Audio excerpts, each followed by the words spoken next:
Hello everyone, कैसे हो आप सब। मैं अलका सिंह एक बार फिर से आप सबके लिए बहुत ही इम्पोर्टेंट टॉपिक लेके आई हूँ। वो इम्पोर्टेंट टॉपिक क्या है? मलेरिया। आप सब ने मलेरिया का नाम सुना है और आप सब जानते हो कि मलेरिया मच्छर के काटने से होता है। क्या ये बात पूरी तरह से सच है कि मलेरिया सिर्फ और सिर्फ मच्छर के काटने से होता है? तो नहीं, ये बिल्कुल ही गलत बात है कि सिर्फ मच्छर के काटने से मलेरिया नहीं होता। मलेरिया होता है तो पैरासाइट की वजह से। वो कौन सा पैरासाइट है जो मलेरिया के लिए रिस्पॉन्सिबल होता है, या फिर मलेरिया को एक दिन के रूप में क्यों मनाया जाता है और कौन सी संस्था इसको मनाती है? मलेरिया के सिम्टम क्या होता है, मलेरिया कैसे हमारी बॉडी में परसिस्ट करता है, ये सब कुछ आज हम इस वीडियो के थ्रू जानेंगे। तो अगर बात की जाए सबसे पहले कि मलेरिया किस मच्छर के काटने से होता है, तो वो होता है एनाफिलीज मॉस्किटो के काटने की वजह से। अब आप सोच रहे होंगे कि मैंने तो बोला कि सिर्फ मच्छर से मलेरिया नहीं होता, किससे होता है? पैरासाइट से। तो फिर ये कहां से आ गया बीच में? हम सब इसके बारे में अभी चर्चा करेंगे। देखिए, जो एनाफिलीज मॉस्किटो होता है ये अपने अंदर पैरासाइट प्लाज्मोडियम पैरासाइट को लिए रहता है और ये जिस भी मनुष्य को काटता है उसके अंदर इस प्लाज्मोडियम पैरासाइट के लार्वा को छोड़ देता है और वहां पर पैरासाइट डेवलप होके उस बॉडी को बीमार करता है। इसी तरह से मलेरिया हमारी बॉडी में पूरी तरह से अपना घर बना लेती है। अब बात करते हैं कि ये मलेरिया एक डे के रूप में क्यों मनाया गया, क्योंकि मलेरिया की जो संख्या थी मलेरिया पेशेंट की वो बहुत तेजी से बढ़ रही थी और इसके लिए एक टेम्परेचर चाहिए होता है जो कि गर्म देशों में मलेरिया बहुत ही तेजी से फैलता है। अब बात करते हैं कि वह कौन सा दिन है। तो 25 अप्रैल को विश्व मलेरिया दिवस के रूप में मनाया जाता है। 25 अप्रैल को वर्ल्ड मलेरिया डे के रूप में मनाया जाता है और इसे मनाती है वर्ल्ड हेल्थ ऑर्गेनाइजेशन WHO। और ये स्टार्ट कब से हुआ है? तो 2007 से। ठीक है। और एक बात, ये WHO की स्थापना कब हुई थी? तो 1948 में 7 अप्रैल को। इसीलिए 7 अप्रैल को विश्व स्वास्थ्य दिवस के रूप में भी मनाया जाता है। किस रूप में मनाया जाता है? तो विश्व स्वास्थ्य दिवस के रूप में मनाया जाता है। अब बात करते हैं कि सबसे पहली बार पूरे विश्व में मलेरिया डे कब मनाया गया था? तो वो मनाया गया था 2008 में। मीन्स कि पूरे विश्व में पहली बार 2008 में मलेरिया दिवस के रूप में मनाया गया था 25 अप्रैल को। ठीक है। तो चलिए, इसको खोजा किसने था? अरे भाई, अगर मलेरिया आया है तो किसी ने तो खोजा होगा। तो इसको डिस्कवर किया था चार्ल्स लुईस ने। किस ईयर में? 1880 में।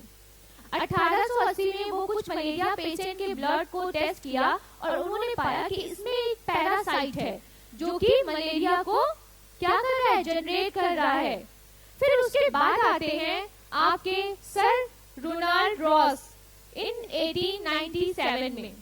इन्होंने बताया कि ये जो मलेरिया का पैरासाइट है ये मच्छर की वजह से ट्रांसमिट हो रहा है। इसका मतलब कि इसके ट्रांसमिशन के लिए एक मच्छर रिस्पॉन्सिबल है, ना कि बॉडी टू बॉडी कनेक्शन की वजह से क्या होता है? मलेरिया फैलता है। ये आपसी संबंधों से या फिर एक दूसरे के संपर्क में आने से ये नहीं फैलता। ये कैसे फैलता है? तो ये मच्छर के ट्रांसमिशन से फैलता है। इसको मच्छर फैलाता है। अब बात करते हैं कि क्या है मलेरिया, कितने टाइप के होते हैं। तो देखिए, जो प्लाज्मोडियम मलेरिया होता है वो 5 प्रकार का होता है। पहला प्लाज्मोडियम वाइवेक्स, दूसरा plasmodium ovale, plasmodium falciparum, plasmodium malariae and plasmodium knowlesi. ये 5 प्रकार होते हैं जिसमें से फैल्सीपेरम बहुत ही ज्यादा खतरनाक होता है। इसकी वजह से डेथ भी हो जाती है। और सबसे कॉमन होता है तो प्लाज्मोडियम वाइवेक्स, जो कि नॉर्मली हम सबके अंदर होता है। हम सबको मलेरिया जब होता है तो वो किसकी वजह से होता है? प्लाज्मोडियम वाइवेक्स की वजह से। ठीक है। तो ये हो गया टाइप ऑफ मलेरिया। अब बात करते हैं कि प्लाज्मोडियम हमारी बॉडी में कैसे अपनी साइकिल को कंप्लीट करता है। तो देखिए, एक प्लाज्मोडियम की पूरी लाइफ साइकिल 2 होस्ट में होती है। पहली होती है मॉस्किटो में, ठीक, पहली मॉस्किटो में, और दूसरी होती है ह्यूमन बीइंग में। मॉस्किटो में होती है वो गैमेटोसाइट स्टेज होता है। इसमें मेल और फीमेल गैमेट फर्टाइल करके क्या बनाते हैं, जाइगोट बनाते हैं, और वो मॉस्किटो से किसमें आता है, बाइट करने पे ह्यूमन बीइंग में आता है। ठीक है, उसके बाद ह्यूमन बीइंग से ये ह्यूमन बीइंग में आ गया। ये ह्यूमन बीइंग में कौन सा स्टेज आता है, स्पोरोजॉइट्स। ये स्पोरोजॉइट्स सीधे अटैक करता है ह्यूमन बीइंग के लीवर पर, वहां से ये जाता है ह्यूमन बीइंग की आरबीसी में, जहां पर ये वापस से एसेक्सुअल रिप्रोडक्शन के तहत एसेक्सुअल रिप्रोडक्शन करके ब्लड से वापस किसमें चला जाता है, बताइए, मेरोजॉइट्स। ये क्या करता है कि लीवर में किस फॉर्म में रहता है, सेप्रोजॉइट्स। लेकिन जब ये सेप्रोजॉइट्स ब्लड में आते हैं, आरबीसी में आते हैं, तो ये मेरोजॉइट्स बन जाते हैं, किससे, एसेक्सुअल रिप्रोडक्शन के तहत।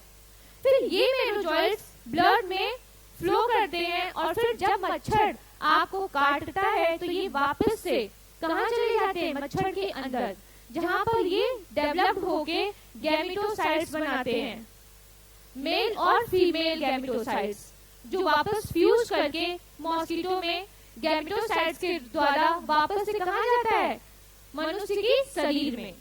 इसका मतलब कि मच्छर से मनुष्य में, फिर मनुष्य से वापस मच्छर में, ये पूरी की पूरी साइकिल चलती रहती है, और प्लाज्मोडियम तैरता रहता है।